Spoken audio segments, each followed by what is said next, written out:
সামনেই রাখি তো নিজের হাতে বানিয়ে মিষ্টি খাইয়ে ভাইকে অবাক করে দিন। তো সেরকমই একটা রেসিপি নিয়ে আপনাদের সামনে চলে এলাম। রেসিপিটার নাম হলো ড্রাই ফ্রুট ওটস লাড্ডু। আমি কিভাবে বানাচ্ছি আমার সাথে থাকুন। তো আমার ভিডিওটা যদি আপনারা ইউটিউব থেকে দেখছেন তাহলে আমার চ্যানেলটা সাবস্ক্রাইব করে বেল নোটিফিকেশান অন করে দেবেন এরকম আরও ভিডিও পাওয়ার জন্য।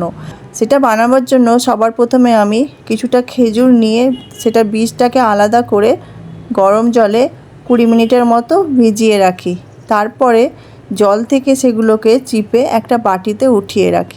এই রেসিপিটাতে আমি কোনো রকম চিনির ব্যবহার করব না, তাই এখানে খেজুরটাই ব্যবহার করব। এরপর আমি 1 কাপের মতো ওটস নিয়ে ফ্রাইং প্যানে কিছুক্ষণ নেড়ে নেব। ভাজা ভাজা করব না, একটু গরম করে নেব। তারপরে গ্রাইন্ডারে সেই ওটসটাকে আমি ঢেলে দিয়ে জাস্ট একবারই ঘোরাবো, পুরো মিহি করব না।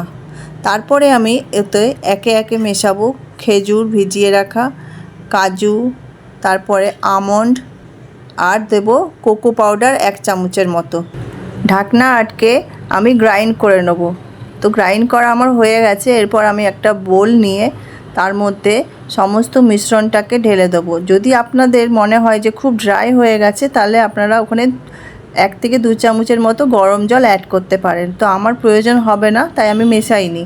এরপর আমি সেগুলোকে লাড্ডুর আকারে গড়ে নেব একে একে। হাতে চিপে নিয়ে দেখুন কি সুন্দর লাড্ডুর আকারে হয়ে গেছে। তো এরকম আমি সমস্ত ওটসটাকে লাড্ডুর আকারে গড়ে নেব। এরপরে আমার রেডি হয়ে গেল।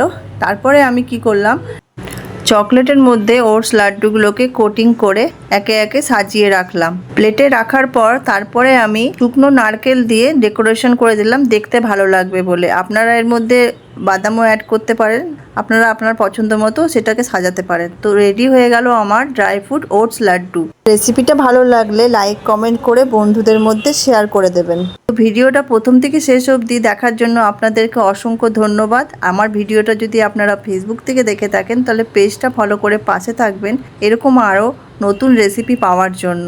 ভালো থাকবেন, সুস্থ থাকবেন। দেখা হচ্ছে পরের ভিডিওতে। আজকের মতো এখানেই আসছি। নমস্কার।